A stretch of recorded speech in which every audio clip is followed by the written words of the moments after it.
ಶ್ರೀ ಗುರುಭ್ಯೋ ನಮಃ ಪರಮ ಗುರುಭ್ಯೋ ನಮಃ ಕಲ್ಯಾಣಾದ್ಭುತಗಾತ್ರಾಯ ಕಾಮಿತಾರ್ಥಪ್ರದಾಯನೆ ಶ್ರೀಮದ್ ವೆಂಕಟಗಿರಿನಾಥಾಯ ಶ್ರೀನಿವಾಸಾಯ ಥೇ ನಮಃ. ಶ್ರೀನಿವಾಸ ಕಲ್ಯಾಣ ಎರಡನೇ ದಿವಸ ಏನು ಪುರಾಣ ಆರಂಭ.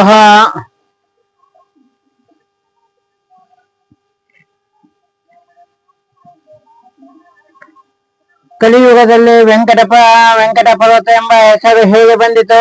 ಹಾಗೆ ಶತಾನಂದರು ಎನ್ನುತ್ತಾರೆ.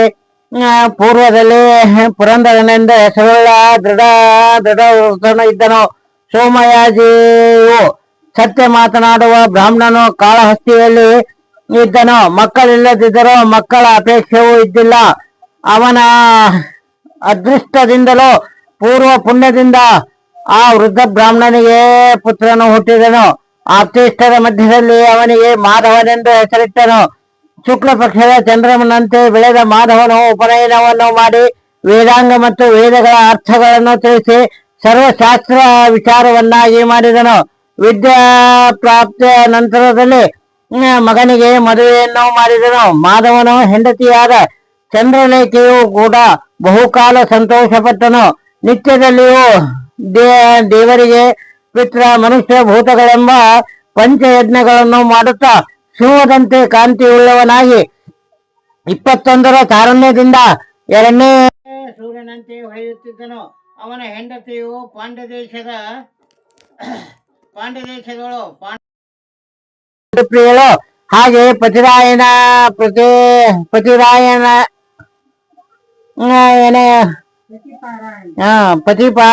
ಆಗಿ ಗಂಡನು ಮಲಗಿದ ಮೇಲೆ ಮಲಗುವುದು, ಅವನು ಉಂಡ ಮೇಲೆ ಉಣ್ಣುವುದು ಮಾಡುತ್ತಿದ್ದಳು.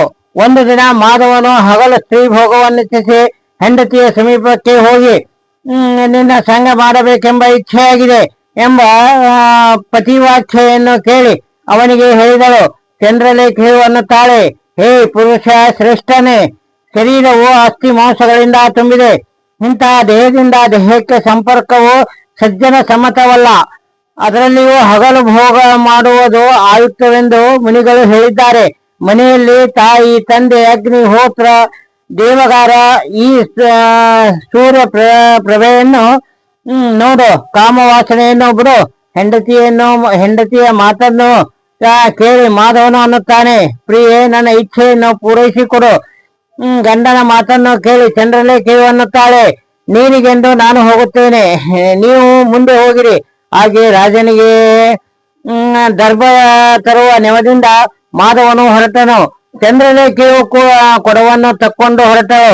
ಮಾಧವನು ಅವಳ ಹಿಂದೆ ಸಂಕೇತ ಸ್ಥಳಕ್ಕೆ ಶೀಘ್ರವಾಗಿ ಹೋದನು. ವನದಂಚಿನ ಒಂದು ಮರದ ಕೆಳಗಿರುವ ವಿಚಿತ್ರ ಲೋಪ ಲಾವಣ್ಯದಿಂದಲೂ ಪೂರ್ಣ ಚಂದ್ರನಂತಹ ಮುಖದಿಂದಲೂ ಶುಭ್ರ ವಸ್ತ್ರದಿಂದಲೂ ಟಂಕದ ಪಟ್ಟಿಯಿಂದಲೂ ಯುಕ್ತಳಾದ ನೀಢಾದ ಮೂಗು, ಸುಂದರ ನಿತಂಬ, ಸುಂದರ ಹುಬ್ಬು ತುಂಬಿದ ಸ್ತನವುಳ್ಳವಳನ್ನು ನೋಡಿ ಮೋಹಿತನಾಗಿ ಬ್ರಾಹ್ಮಣನು ಕಪ್ಪಾದ ಕೂದಲುಗಳಿಂದ, ಬಿಗಿಯಾದ ಕುಪ್ಪಸದಿಂದ, ಕೋಕಿಲ ಸ್ವರದಿಂದ, ಕಣ್ಣಿನ ಕಾಡಿಗೆಯಿಂದ ಶೋಭಿತಳು. ಪೈನಜನ್ಯದ ಮಂಜುಳ ಸ್ವರದಿಂದ ಯುಕ್ತವಾದ ಪಾದದಿಂದ ಭೂಮಿಯ ಮೇಲೆ ಬರೆಯುವಳಂತೆ ಕಾಣುವ ಮಂಡೆಯ ಮೇಲೆ ಕೂದಲುಗಳನ್ನು ಹರವಿಕೊಂಡು ಅವಳನ್ನು ನೋಡಿ ಕಡು ದುಃಖಿತನಾಗಿ ಹಣೆಯ ಬರವನ್ನು ಯೋಚಿಸುತ್ತಾ ತನ್ನ ಹೆಂಡತಿಗೆ ಮನೆಗೆ ಹೋಗಲು ಹೇಳಿದನು. ನಿನ್ನ ಪತಿಭಕ್ತಿಯಿಂದಲೇ ನನ್ನ ಇಚ್ಛೆಯು ಪೂರ್ಣವಾಯಿತು. ಹಾಗೆ ಚಂದ್ರಲೇಖೆಯು ಅನ್ನುತ್ತಾಳೆ, ಸರಿ, ಯೋಗ್ಯ ಮಾತನಾಡಿದಿರಿ, ಮನೆಗೆ ಹೋಗುವೆನು. ಗಂಡನ ಅಪ್ಪಣೆಯನ್ನು ತಕ್ಕೊಂಡು ಚಂದ್ರಲೇಖೆಯು ಮನೆಗೆ ಹೋದಳು. ಹೆಂಡತಿಯು ಹೋಗುವವರೆಗೂ ಅಲ್ಲಿಯೇ ನಿಂತುಕೊಂಡಿದ್ದನು. ಹೆಂಡತಿಯು ಹೋದ ಮೇಲೆ ಆ ಸ್ತ್ರೀಯ ಸಮೀಪಕ್ಕೆ ಕಾಮಾಂಧನವಾಗಿ ಮೆಲ್ಲನೆ ಬಂದನು. ಅತಿ ಸನಿಹದಲ್ಲಿ ಬಂದ ಬ್ರಾಹ್ಮಣನನ್ನು ನೋಡಿ ಆ ವಿಶಾಲ ಆಲೋಚನೆಯಾದ ಕುಂತಲೆಯು ಚೀರಿ ಅನ್ನುತ್ತಾಳೆ, ಹೇ ಬುದ್ಧಿವಂತ ಬ್ರಾಹ್ಮಣನೇ, ನನ್ನ ಸಮೀಪಕ್ಕೆ ಬರಬೇಡ. ಅವನು ಆ ಮಾತನ್ನು ಕೇಳಿ ತರ ಮಾಡದೆ ಅನ್ನುತ್ತಾನೆ, ಹೇ ಮಂಗಲೇ, ನೀನ್ಯಾರು? ನಿನ್ನ ತಾಯಿ ಯಾರು? ತಂದೆ ಯಾರು? ನೀನು ಇರುವುದೆಲ್ಲಿ? ಆ ಮಾತನ್ನು ಕೇಳಿ ಕುಂತಲೆಯು ಅನ್ನುತ್ತಾಳೆ, ನನ್ನನ್ನೇನು ಕೇಳುತ್ತೀಯೋ? ಅಂತ್ಯ ಜಾತಿಯಲ್ಲಿ ಹುಟ್ಟಿದವಳು, ಪಾಪಿಷ್ಟಳು, ಅಂತ್ಯಜ ಅಂತ್ಯಜಲದಲ್ಲಿ ಅಂತ್ಯಜನಿಂದ ಹುಟ್ಟಿದವಳು, ಸುರಮಾಂಸವನ್ನು ಸೇವಿಸುವಳು, ದುಷ್ಟಳು, ಮಧ್ಯ ದೇಶದಲ್ಲಿ ನನ್ನ ವಾಸವು. ನೀನು ಯಾಕೆ ಕೇಳುವೆಯೋ ಬ್ರಾಹ್ಮಣನೇ? ವೇದಾಂತವನ್ನು ಬಲ್ಲವನಾದ ನೀನು ನನ್ನನ್ನು ನೋಡುವುದು ಯೋಗ್ಯವಲ್ಲ. ನನ್ನನ್ನು ಮುಟ್ಟಲು ಅಥವಾ ರತಿಕ್ರೀಡೆ ಮಾಡಲು ಹೇಗೆ ಇಚ್ಛಿಸುವೆಯೋ ಮೂಢ. ಹೀಗೆ ಬಡಬಡಿಸುವ ಅವಳನ್ನು ನೋಡಿ ಮಾಧವನು ಅನ್ನುತ್ತಾನೆ, ಸೃಷ್ಟಿಕರ್ತನಾದ ಬ್ರಾಹ್ಮಣನು ನಾರಾಯಣನಿಂದ ಹುಟ್ಟಿದ್ದು ವ್ಯರ್ಥ. ನಾನು ಕುರುಡನಿರುವನೆಂದೇ ಯಾವಾಗಲೂ ನನ್ನ ತಿಳುವಳಿಕೆ. ವ್ಯರ್ಥವಾಗಿ ಈ ಸುಂದರ ಸ್ತ್ರೀಯನ್ನು ಅರಿವಿಪಾಲು ಮಾಡಲಿಕ್ಕೆ ಸೃಷ್ಟಿಸಿದ. ಹೇಗಾದರೂ ನನ್ನ ಬುದ್ಧಿಯು ಈ ಸ್ತ್ರೀಯಲ್ಲಿ ಋಜುಮಾನವಾಗುತ್ತದೆ. ಉಪ್ಪು ನೀರಿನಲ್ಲಿ ಹುಟ್ಟಿದ ಚತುರ್ದಶ ರತ್ನಗಳನ್ನು ದೇವತೆಗಳು ಅವುಗಳ ಉತ್ಕೃಷ್ಟತೆಯಿಂದ ಸ್ವೀಕರಿಸಿದರು. ಆದ ಕಾರಣ ನೀನು ಆ ಸುಂದರಿ ಇರುವಿ. ನಿನ್ನಲ್ಲಿ ಭೋಗವನ್ನು ಮಾಡುವೆನು. ಹೇ ನನ್ನ ನಗೆಮೊಗದವಳೆ, ಇದರಿಂದ ನಾನು ಪಿತೃಗಳಿಂದ ಸಹಿತನಾಗಿ ನರಕವನ್ನು ಹೊಂದುವೆನು. ಹೀಗಿಂದಾಕ್ಷಣ ಆ ಸುಂದರಿಯು ದುಃಖದಿಂದ, ಹೇ ದೇವತೆಗಳೇ, ಈ ಬ್ರಾಹ್ಮಣನನ್ನು ಪಾಪ ಕಾರ್ಯದಿಂದ ಬಿಡಿಸಿರಿ. ಹೇ ದಿಕ್ಪಾಲಕರೇ, ಹೇ ಗಣಾಧಿನಾಥನೇ, ಹೇ ಸೂರ್ಯ ಚಂದ್ರಾದಿ ದೇವತೆಗಳೇ, ಹೇ ಚರಾಚರ ವಸ್ತುಗಳೇ, ನನ್ನ ಮಾತನ್ನು ಕೇಳಿರಿ. ವ್ಯರ್ಥವಾಗಿ ಈ ಬ್ರಾಹ್ಮಣನು ಪಾಪಿಷ್ಠಳಾದ ನನ್ನ ಸಂಘದಿಂದ ಸತ್ತು ಹೋಗುತ್ತಾನೆ. ಆ ಬ್ರಾಹ್ಮಣನಿಗಾಗಿ ಅಳುತ್ತಾ ಮುಟ್ಟಬೇಡವೆಂದು ಬಹುಪರಿಯಾಗಿ ಹೇಳಿದರು. ಆತುರದಿಂದ ಯಾವನಾದರೂ ಅಗ್ನಿಯನ್ನು ಮತ್ತು ಗಜವನ್ನು, ವ್ಯಾಘ್ರವನ್ನು, ಸರ್ಪವನ್ನು ಮುಟ್ಟಬೇಡ. ಪರಪತ್ನಿಯರು ಅಗ್ನಿ ಸಮಳು, ಅದರಲ್ಲಿಯೂ ಚಾಂಡಾಲ ಸ್ತ್ರೀಯು. ಉತ್ತಮ ಇದ್ದವನು ನೀನು ಮಾತ್ರ ಅಧೋಗತಿಯಲ್ಲಿ ಅಪೇಕ್ಷಿಸುತ್ತಾನೆ. ತಿಳಿದವರ ಬುದ್ಧಿಯು ವಿಕಾರ ಹೊಂದುವುದಿಲ್ಲ. ನೀನಾದರೂ ಅಂಥದ್ದು ಬ್ರಾಹ್ಮಣ.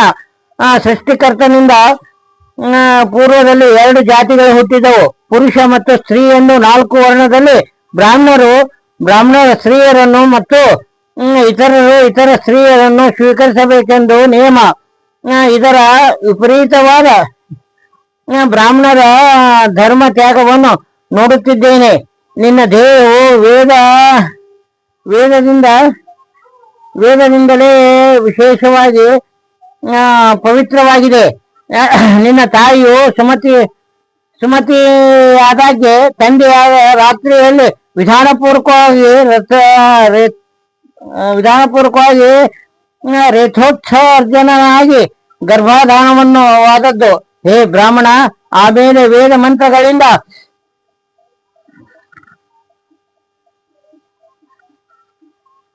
ಶ್ರೀಮಂತ ಕಾರ್ಯವನ್ನು ಮಾಡಿರುವರು. 10ನೇ ತಿಂಗಳಲ್ಲಿ ನಿನ್ನ ತಾಯಿಯು ನಿನ್ನನ್ನು ಹೆತ್ತಳು. ಹಾಗೆಯೇ ತಂದೆಯು ಜಾತಕರ್ಮಾದಿಗಳನ್ನು ಶಾಸ್ತ್ರಪೂರ್ವಕವಾಗಿ ಮಾಡಿದನು ಮತ್ತು ಅನ್ನ ಪ್ರಾಶನ ಚೌಲಾದಿ ಉಪನಯನವನ್ನು ಮಾಡಿದನು. ಅಗ್ನಿ ಸಾಕ್ಷಿಪೂರ್ವಕವಾಗಿ ಕನ್ಯಾಕೂಟವನ್ನು ಲಗ್ನವನ್ನು ಮಾಡಿದನು. ವೇದಾಂತ ಬಲ್ಲ ನೀನು ಅಹಿತಾಗ್ನಿಯಾಗಿ ಇರುತ್ತಿ. ಇಂತಹ ಪವಿತ್ರವಾದ ದೇಹಕ್ಕೆ ದುಸ್ಸಂಗವು ಹೇಗಾದೀತು? ಕಿವಿಗಳು ಹರಿಕತೆ ಕೇಳಿ ಪವಿತ್ರವಾಗಿವೆ. ನಿನ್ನ ಮೂಗು ಹರಿಗರ್ಪಿಸಿದ ಸುಗಂಧದಿಂದ ಪವಿತ್ರವಾಗಿದೆ. ಜಠರವು ವಾಸುದೇವಾರ್ಪಿತ ಅನ್ನದಿಂದ ತುಂಬಿದೆ. ಕೃಷ್ಣಾರ್ಚನ ಪ್ರಸಂಗದಿಂದ ಕೈಗಳು ಪವಿತ್ರವಾಗಿವೆ. ಹರಿನಾಮೋಚ್ಚಾರಣದಿಂದ ನಿನ್ನ ನಾಲಿಗೆಯು ಪವಿತ್ರವಾಗಿದೆ. ಪುಣ್ಯಕ್ಷೇತ್ರಗಳನ್ನು ಅಡ್ಡಾಡಿರಿ. ನಿನ್ನ ಪಾದಗಳು ಪವಿತ್ರವಾಗಿವೆ. ಇಂತಹ ಪವಿತ್ರವಾದ ದೇಹಕ್ಕೆ ನೀಚ ಸಂಘವು ಹೇಗೆ ಶ್ಲಾಘವಾದೀತು? ವಿಪ್ರ, ನಿನ್ನನ್ನು ನನ್ನ ದೇಹದ ಮಾತ್ಮೆಯನ್ನು ಕೇಳು. ಅವಾಚ್ಯ ಮಾತನಾಡುವುದರಿಂದ ನನ್ನ ನಾಲಿಗೆಯು ಸುಟ್ಟಿದೆ. ಮದ್ಯ ಮೋಸ ಸೇವನೆಯಿಂದ ಜಠರವು ಗಂಟಾಗಿದೆ. ವ್ಯಭಿಚಾರದ ಮಾತುಗಳಿಂದ ಕೇಳಿ ನನ್ನ ಕಿವಿಗಳು ಶಿಥಿಲವಾಗಿವೆ. ನನ್ನ ಕಾಲುಗಳು ಜಾರನ ಮನೆಗೆ ಹೋಗಿ ಕಲ್ಲಿನಂತಾಗಿವೆ. ಪ್ರಾಣಿ ಹಿಂಸೆಯಿಂದ ನನ್ನ ಕೈಗಳು ಯಮದಂಡದಂತಾಗಿವೆ. ಇಂತಹ ಅಪವಿತ್ರವಾದ ದೇಹಕ್ಕೆ ಉತ್ತಮ ಸಂಘವು ಹೇಗೆ ಆದೀತು? ಉತ್ತಮನು ನೀಚತ್ವವನ್ನು ಹೊಂದಿ ಸ್ವರ್ಗಕ್ಕೆ ಹೇಗೆ ಹೋದಾನೋ ಪರಸ್ತ್ರೀಯ ಸಂಘದೋಷದಿಂದ ಬಹುಜನರು ಮರಣ ಹೊಂದಿದರು. ಆದ್ದರಿಂದ ಏಳು ಬ್ರಾಹ್ಮಣನೇ, ನಿನ್ನ ವಾಸಿಯಾಗುವೆನು. ಅವಳ ಮಾತನ್ನು ಕೇಳಿ ಮಾಧವನು ಮಾತನಾಡುತ್ತಾನೆ. ನಿನ್ನ ಸಂಘವು ಬಹುಕಾಲ ಪುಣ್ಯ ಪ್ರಭಾವದಿಂದ ಪ್ರಾಪ್ತವಾಗಿದೆ. ಮುಕ್ತಿಕರವು ಶುಭವು ದೈವ ಯೋಗದಿಂದಲೂ ಹರಿಕೃಪೆಯಿಂದಲೂ ಲಭ್ಯವಾದ ಎಲ್ಲ ಪುರುಷಾರ್ಥಕ್ಕೂ ಕಾರಣವಾಗಿದೆ.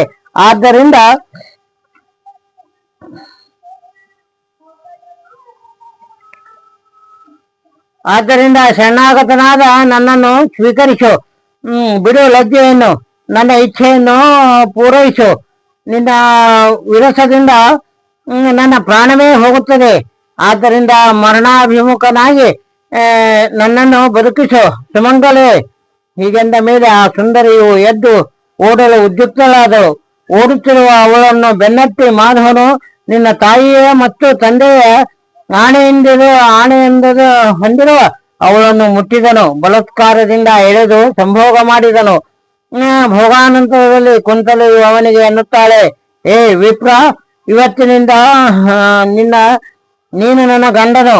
ಯಜ್ಞೋಪಯುಕ್ತವನ್ನು ತೆಗೆ, ಚಂಡಿಕೆಯನ್ನು ಬೋಳಿಸು, ಚಾಂಡಾಲನಾಗಿ ಗೋಮಾಂಸವನ್ನು ಸೇವಿಸು, ಮದ್ಯವನ್ನು ಕುಡಿ, ಅಂದರೆ ಚಾಂಡಾಲನಾಗುವೆ ಎಂದೇ ಅವಳ ಮಾತಿನಂತೆ ಎಲ್ಲವನ್ನೂ ಮಾಡಿದನು.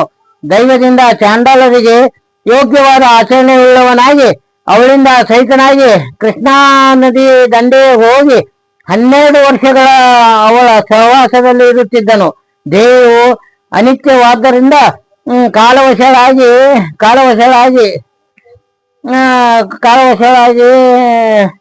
ರಾಜನೇ, ಕುಂತಲೆಯು ಮರಣವನ್ನೈದಿದ್ದಳು. ಅವಳ ವಿರಹದಿಂದ ದುಃಖಿತನಾಗಿ ಭ್ರಮಿಷ್ಠನಂತೆ ಭೂಮಂಡಲವನ್ನು ತಿರುಗಿದನು. ಆಗೊಂದು ದಿನ ಉತ್ತರ ದೇಶದ ರಾಜರು ಯಾತ್ರಾರ್ಥಿಗಳಾಗಿ ವರಾಹ ಪರ್ವತಕ್ಕೆ ಹೊರಟಿದ್ದರು. ಮಾರ್ಗ ಮಧ್ಯದಲ್ಲಿ ಮಾಧವನು ಆ ರಾಜರುಗಳನ್ನು ನೋಡಿ ಅವರನ್ನು ಬೆನ್ನು ಹತ್ತಿ ಎಂಜಲವನ್ನು ತಿನ್ನುತ್ತಾ ಮಾಧವನು ಪೂರ್ವ ಪುಣ್ಯದಿಂದ ಶೇಷಾಚಲಕ್ಕೆ ಬಂದನು. ಆ ರಾಜನು ಕಪಿಲ ತೀರ್ಥಕ್ಕೆ ಹೋಗಿ ಭಕ್ತಿಯಿಂದ ಸ್ನಾನ ಮಾಡಿ ವಪನವನ್ನು ಮಾಡಿಸಿಕೊಂಡು ಆಮೇಲೆ ವಿಧಾನಪೂರ್ವಕವಾಗಿ ಪಿತೃಗಳಿಗೆ ಪಿಂಡಗಳನ್ನು ಕೊಟ್ಟನು. ಮಾಧವನು ಕೂಡ ಆ ಪುಣ್ಯತೀರ್ಥದಲ್ಲಿ ಸ್ನಾನ ಮಾಡಿ ವಪನ ಮಾಡಿಸಿಕೊಂಡು ಮೃತಪಿಂಡಗಳನ್ನು ಮಾಡಿ ಪಿತೃಗಳಿಗೆ ಕೊಟ್ಟನು. ಅವನ ಸುದೈವದಿಂದಲೋ ಅಥವಾ ಹೀಗೆ ಮಾಡಿದ ಪಿಂಡದ ಕ್ರಿಯೆಯಿಂದಲೋ ಲೋಪೋಗತವಾದನು. ಆದ್ದರಿಂದ ಯಾವ ಮನುಷ್ಯನು ಭಕ್ತಿಯಿಂದ ಈ ತೀರ್ಥದಲ್ಲಿ ಸ್ನಾನ ಮಾಡಿ ವಪನವನ್ನು ಮಾಡಿಸಿಕೊಂಡು ಪಿತೃಗಳಿಗೆ ಪಿಂಡಾದಿಗಳನ್ನು ಮಾಡುವನು, ಅವನು ಮುಕ್ತಿಯನ್ನು ಹೊಂದುವನು. ಇಂತಹ ಪುರಾತನ ಪುಣ್ಯಕ್ಷೇತ್ರದಲ್ಲಿ ಮಾಧವನು ಮೃತಪಿಂಡಗಳನ್ನು ಮಾಡಿದನು. ಈ ಕಪಿಲ ತೀರ್ಥದ ಮಹಾತ್ಮೆಯನ್ನು ನಾವು ಎಷ್ಟೆಂದು ವರ್ಣನೆ ಮಾಡೋಣ. ಮೃತಪಿಂಡದಿಂದ ದಾನದಿಂದಲೇ ಪಿತೃಗಳೆಲ್ಲವೂ ಭಗವತ್ವಾಚನದಿಂದ ಮುಕ್ತಿಯನ್ನು ಹೊಂದಿದನು. ಮರುದಿನ ಪ್ರಾತಃ ಕಾಲವು ಪ್ರಾಪ್ತವಾಗುತ್ತಿರಲು ರಾಜರುಗಳೆಲ್ಲರೂ ಬಂಧು ಬಾಂಧವರಿಂದ ಸಹಿತರಾಗಿ ಪರ್ವತವನ್ನೇರಿದರು. ಅದನ್ನು ಬೆನ್ನು ಹತ್ತಿ ಮಾಧವನು ಶೇಷಗಿರಿಗೆ ಬಂದನು. ರಾಜರುಗಳು ಅಲ್ಲಿಯೇ ವಿಶ್ರಮಿಸಿದರು. ಮಾಧವನು ಗಿರಿಯ ಮೇಲೆ ಹತ್ತಿದನು. ಪರ್ವತದ ಸ್ಪರ್ಶದಿಂದ ಮಾಧವನ ಪಾಪವು ಸುಡಲು ಹತ್ತಿತು. ಮಾಧವನು ನನದಂತೆ ಸಂಕಟದಿಂದ ಕಾರುತ್ತಿರುವ ಪಾಪವನ್ನು ವ್ಯಾಪಿಸಿತು. ಅವನ ದೇಹದಲ್ಲಿ ಅಗ್ನಿಯೆಂದೇ ಪರ್ವತದ ಮಹಾತ್ಮೆಯಿಂದಲೂ ಮಧ್ಯ ಮಾಂಸ ಭಕ್ಷಣಾದಿಗಳಿಂದ ಉದ್ಭವಿಸಿದ ಪಾಪವನ್ನು ಸುಡುತ್ತಾ ಉರಿದೆದ್ದಿತು. ಅದರ ದುರ್ಗಂಧದ ಹೊಗೆಯಿಂದ ಕಸವಿಸಿಕೊಂಡ ದೇವತೆಗಳು ಮಾಧವನ ಅದೃಷ್ಟವನ್ನು ತಿಳಿದ ದೇವತೆಗಳು ವಿಚಿತ್ರವಾದ ವಿಮಾನಗಳಲ್ಲಿ ಹೊಳೆಯುತ್ತಾ ಆಕಾಶ ಮಾರ್ಗವನ್ನು ನಿಂತು ಮಾಧವನ ಅವಸ್ಥೆಯನ್ನು ನೋಡಿ ಅವನ ಮೇಲೆ ಪುಷ್ಪ ವೃಷ್ಟಿಯನ್ನು ಮಾಡಿದರು.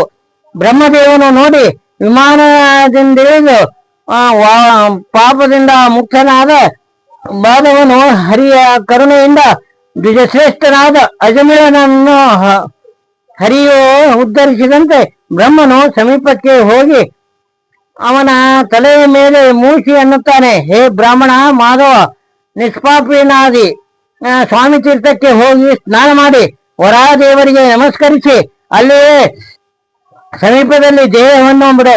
ಪಾಂಡವರ ದ್ರೈವಿಕ ಕುಲದಲ್ಲಿ ಹುಟ್ಟಿ ಈ ಭೂಮಿಗೆ ರಾಜನಾಗಿ ನಿಷ್ಕಟಂಕವಾದ ರಾಜ್ಯಭಾರವನ್ನು ಮಾಡು. ಸುಧರ್ಮನ ಮಗನಾಗಿ ಕೀರ್ತಿವಂತನಾಗಿ ಆಕಾಶರಾಜನೆಂದು ಈ ಗಿರಿಯ ದಕ್ಷಿಣದಲ್ಲಿರುವ ತೋಂಡ ದೇಶದ ನಾರಾಯಣಪುರದಲ್ಲಿ ಆಳು. ನಿನ್ನ ಮಗಳು ಲಕ್ಷ್ಮೀದೇವಿಯು ಅಳಿಯನು ಜಗದೊಡೆಯನು ಆಗುವುದು. ಆಮೇಲೆ ವೈಕುಂಠವನ್ನು ಹೊಂದುತ್ತಿ. ಹೀಗೆ ಅವನಿಂದ ವರವನ್ನು ಪಡೆದು ಕೊಟ್ಟ ಬ್ರಹ್ಮನು ಆ ಪರ್ವತಕ್ಕೆ ವೈಕುಂಠ ಚಲವೆಂದು ನಾಮಕರಣ ಮಾಡಿದನು. ವೆಂ ಎಂದರೆ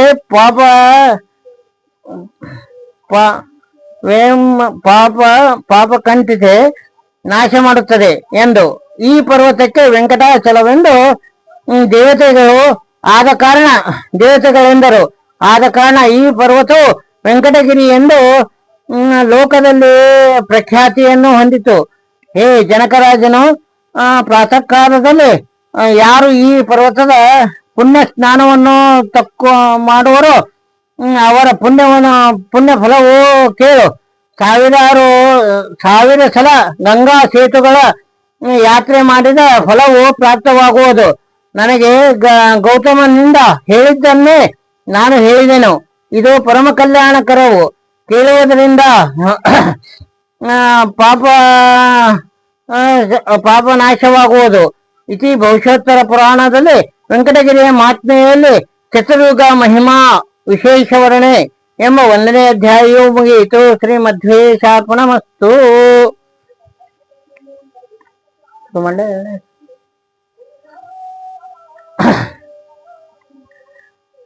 ಅಥ 2ನೇ ಅಧ್ಯಾಯ ಪ್ರಾರಂಭವು.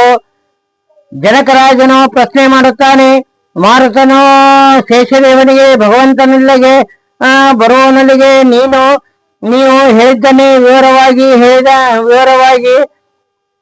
ನನಗೆ ಹೇಳಿದಿರಿ. ಯಾವ ಕಾರಣದಿಂದ ಭಗವಂತನಿಲ್ಲಿಗೆ ಬಂದನು, ಮಾಡಿದ ಕೆಲಸವೇನು, ಅದನ್ನು ನನಗೆ ಹೇಳಿರಿ. ನಾರಾಯಣನು ವೈಕುಂಠವನ್ನು ಹೇಗೆ ತ್ಯಜಿಸಿದನು, ಈ ಕಥೆಯನ್ನು, ಈ ಪರ್ವತದ ಮಹಾತ್ಮೆಯನ್ನು, ಅಲ್ಲಿದ್ದ ತೀರ್ಥಗಳು ಮಹಾತ್ಮೆಯನ್ನು, ಅಲ್ಲಿರುವ ವರಾಹರೂಪಿಯ ಮಹಾತ್ಮೆಯನ್ನು ಹಾಗೂ ಆಕಾಶರಾಜನ ಚರಿತ್ರೆಯನ್ನು, ಅವನ ತಮ್ಮನ ಚರಿತ್ರೆಯನ್ನು ವಿಸ್ತಾರವಾಗಿ ಹೇಳಿರಿ. ಯಾವನ ಮಗಳು ರಮಾದೇವಿಯು ಅಳಿಯನು ಜಗದೊಡೆಯನು ಅವರ ವಿವಾಹಕ್ಕೆಂದು ದೇವತೆಗಳು, ಋಷಿಗಳು, ದೇವಸ್ತ್ರೀಯರು ಆಗಮನವು ಹೇಗಾದೀತು ಶತಾನಂದರು ಹೇಳುತ್ತಾರೆ. ಪೂರ್ವದಲ್ಲಿ ಕಶ್ಯಪಾದಿ ಋಷಿಗಳೆಲ್ಲರೂ ಜ್ಞಾನೀಯವಾಗಿ ವಿರಾತೀರದಲ್ಲಿ ಯಜ್ಞವನ್ನು ಮಾಡುತ್ತಿದ್ದರು. ಆ ವೇಳೆಯಲ್ಲಿ ಮುನಿಶ್ರೇಷ್ಠನಾದ ನಾರದನು ಆ ಋಷಿಗಳಿಗೆ ಕೇಳಿದನು, ಏತಕ್ಕಾಗಿ ಈ ಯಜ್ಞೆಯನ್ನು ಮಾಡುವಿರಿ? ಈ ಯಜ್ಞದ ಫಲವನ್ನುಣ್ಣುವರಾರು? ಈ ಯಜ್ಞಕ್ಕೆ ಅಧೈರ್ಯಗಳಾರು? ದೇವತಾ ಯಾರು? ಹೇ ಮುನಿಗಳಿರ, ಮಾಡಿದ ಯಜ್ಞ ಫಲವನ್ನು ಯಾರಿಗೆ ಅರ್ಪಿಸುತ್ತೀರಿ?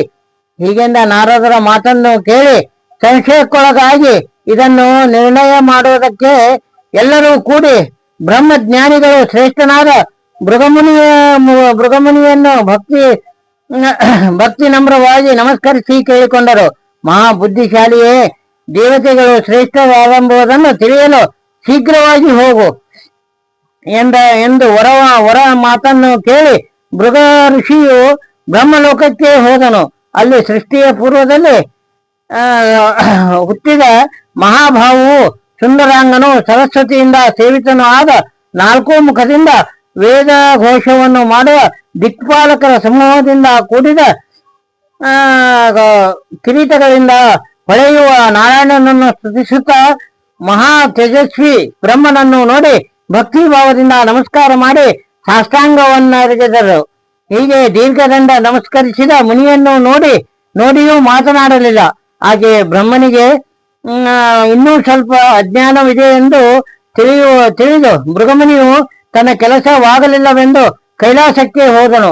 ಕೈಲಾಸಕ್ಕೆ ಹೋಗಿ ಅಲ್ಲಿ ತನ್ನ ಮನೆಯಲ್ಲಿ ಪಾರ್ವತಿ ಒಡಗೂಡಿ ಕ್ರೀಡಿಸುತ್ತಿದ್ದ ತ್ರಿನೇತ್ರನನ್ನು ನೋಡಿದನು. ಆ ವೇಳೆಯಲ್ಲಿ ಕಾಮುಕನಾದ ಹರನು ಋಷಿಯ ಆಗಮನವನ್ನು ಲಕ್ಷಿಸಲಿಲ್ಲ. ಆದರೆ ಪಾರ್ವತಿಯು ನೋಡಿ ನಾಚಿಕೆಯಿಂದ ಅನ್ನುತ್ತಾಳೆ, ಮಹಾಭಾವುವೆ, ಭೃಗುಮುನಿಯು ಬಂದಿದ್ದಾನೆ, ನನ್ನಿಂದ ದೂರ ಸರಿ ಎಂದ ಮಾತನ್ನು ಕೇಳಿ ಕಣ್ಣು ಕೆಂಪಗೆ ಮಾಡಿ ಹೊಡೆಯಲು ಹೋದ ಕ್ಷಣ ಋಷಿಯು ಶಾಪದಿಂದ ಅವನನ್ನು ತಡೆದು ಲೋಕದಲ್ಲಿ ನಿನ್ನನ್ನಾರು ಪೂಜಿಸದಿರಲಿ, ನಿನ್ನ ಸ್ನೇಹ ಏನಿದು ಸಹಿಸದಿರಲಿ ಎಂದು ಶಾಪವನ್ನು ಕೊಟ್ಟನು. ವೈಕುಂಠವನ್ನು ಕುರಿತು ಪ್ರಯಾಣ ಬೆಳೆಸಿದನು. ಪ್ರಕಾರ ಗೋಪುರ ದ್ವಾಪಾರದಿಂದ ನೂತನ ಚಳಿರುಗಳಿಂದ 4 ದಿಕ್ಕಿಗಳಲ್ಲಿ ಇರುವ ಬಾಗಿಲುಗಳನ್ನು ದ್ವಾರಪಾಲಕರಿಂದ ಸಮ ಅಲಂಕೃತವಾದ ವೈಕುಂಠವನ್ನು ಶ್ರೇಯಾಗ್ರಹದ ಶೇಷಾಮಂಚದಲ್ಲಿ ಲಕ್ಷ್ಮೀಶೇಷನಾಗಿದ್ದ ದೇವನನ್ನು ಭೃಗುಮುನಿಯು ನೋಡಿ ಶೇಷ ಸುಪ್ಪತ್ತಿಗೆಯಲ್ಲಿರಿಸಿದ ದೇವನನ್ನು ಭೃಗುವು ಕಾಲಿನಿಂದ ಒದ್ದನು. ಹರಿಯು ತತ್ಕ್ಷಣ ಎದ್ದು ಬಹು ವಿನಯದಿಂದ ಮುನಿಯ ಕಾಲಿಗೆ ಬಿದ್ದು ಆಲಂಗಿಸಿಕೊಂಡು ಮುನಿಗೆ ಎನ್ನುತ್ತಾನೆ, ಋಷಭಂಗವ, ಜರ ಇಲ್ಲದ ಯಾರಿಂದಲೂ ಭೇದವಲ್ಲದ ಈ ನನ್ನ ದೇಹವನ್ನು ವಜ್ರದಕ್ಕಿಂತ ಕಠಿಣವಾಗಿದೆಂದು ತಿಳಿ. ಯಾಕೆ ನಿನ್ನ ಸುಕೋಮಲವಾದ ಪಾಪದಿಂದ ಒದ್ದಿದೆ. ನಿನ್ನ ಮೈದು ಪಾದವು ನನ್ನ ಈ ಕಠಿಣ ದೇಹ ಸಂಪರ್ಕದಿಂದ ಎಷ್ಟೋ ನೋವಾಗಿದೆ, ತಿಳಿಯಲಾರೆ.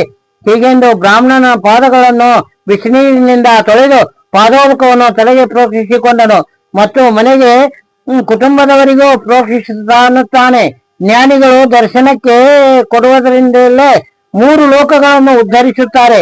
ಹೀಗೆಂದು ವೈಕುಂಠಪತಿಯ ಮಾತಿನಿಂದ ತುಷ್ಟನಾದ ಮುನಿಯು ಭೂಲೋಕಕ್ಕೆ ಬಂದು ನೆರೆದಿದ್ದ ಮುನಿಗಳ ಬ್ರಾಹ್ಮಣರ ಮಧ್ಯದಲ್ಲಿ ವಿಷ್ಣುವೇ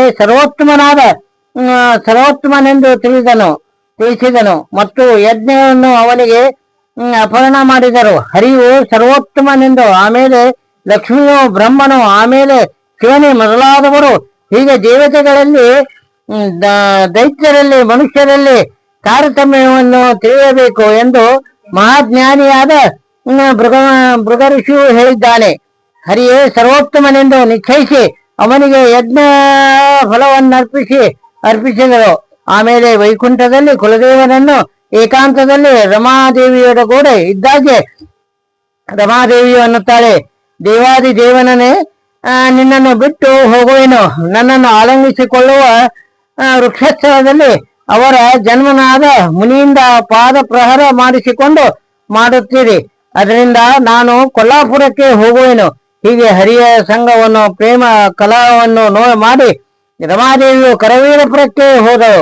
ಆವಾಗೆ ಲಕ್ಷ್ಮಿಯನ್ನು ವೈಕುಂಠವನ್ನು ಬಿಟ್ಟು ಹೋದಳು. ಹಾಗೆ ನಾರಾಯಣನು ದ್ವಾಪಾರಾಂತ್ಯದಲ್ಲಿ 28ನೇ ಕಲಿಯುಗದಲ್ಲಿ ಬರುತ್ತಿರಲು ಯಾವ ದೇಶದಲ್ಲಿ ಯಾವ ರೀತಿಯಿಂದ ಪ್ರೇಮ ಕಲಹು ಮುಗಿಯುವುದೋ ಹಾಗೆ ಮಾಡುವೆನು ಎಂದು ಮಾತನಾಡಿ ಗೋವಿಂದನ ಮಾಯೆಯಿಂದ ಮನುಷ್ಯರ ರೂಪಿಯಾದ ವೈಕುಂಠವನ್ನು ಬಿಟ್ಟು ಗಂಗಾ ನದಿಯ ದಕ್ಷಿಣಕ್ಕೆ 300 ಯೋಜನ ದೂರದಲ್ಲಿ ಸುವರ್ಣಮುಖಿ ಎಂದು ಹೆಸರುಳ್ಳ ನದಿಗಳಲ್ಲಿ ಶ್ರೇಷ್ಠವಾದ ಶುಕ್ರಾಚಾರ್ಯನಿಗೆ ವರ ಕೊಟ್ಟ ಅಗಸ್ತ್ಯ ಮುನಿಯಿಂದ ಪೂಜಿಸಲ್ಪಟ್ಟ ನದಿಯು ಉತ್ತರದಲ್ಲಿ 2.5 ಕ್ರೋಶದಲ್ಲಿ ವೆಂಕಟಗಿರಿ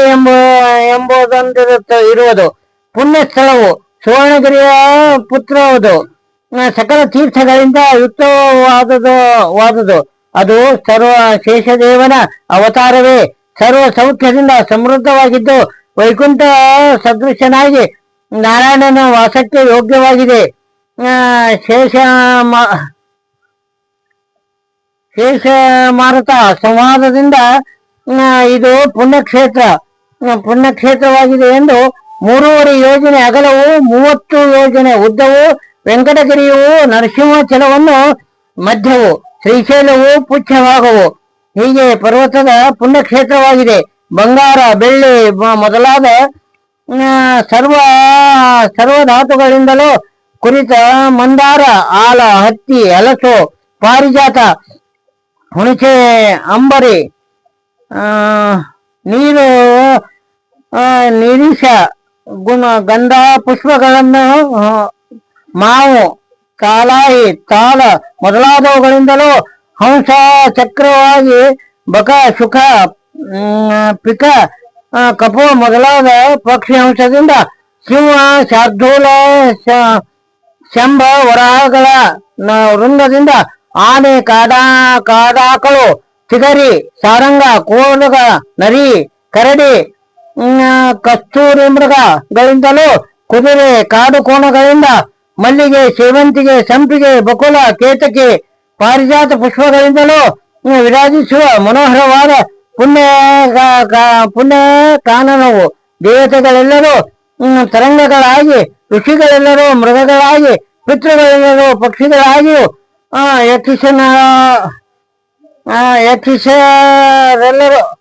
ಯಕ್ಷರೆಲ್ಲರೂ ಮಂಡಗಲ್ಲುಗಳಾಗಿ ಅಲ್ಲಿವೆ. ಹೀಗೆ ಈ ಅದ್ಭುತವಾದ ಮಹಾತ್ಮೆಯನ್ನು ವೆಂಕಟಗಿರಿಯ ಮತ್ತು ಹರಿಯ ಪ್ರಭಾವವನ್ನು ಬ್ರಹ್ಮಾದಿ ದೇವತೆಗಳು ತಿಳಿಯಲಾರರು, ಇನ್ನು ಅಲ್ಪ ಬುದ್ಧಿಗಳಾದ ಮನುಷ್ಯರೇನು ಬಲ್ಲರು. ಇತಿ ಭವಿಷ್ಯೋತ್ತರ ಪುರಾಣದಲ್ಲಿರುವ ವೆಂಕಟಗಿರಿ ಮಹಾತ್ಮೆಯಲ್ಲಿ ಶೇಷಗಿರಿ ಎಂಬ ವರ್ಣೆಯು 2ನೇ ಅಧ್ಯಾಯವೂ ಮುಗಿಯಿತು.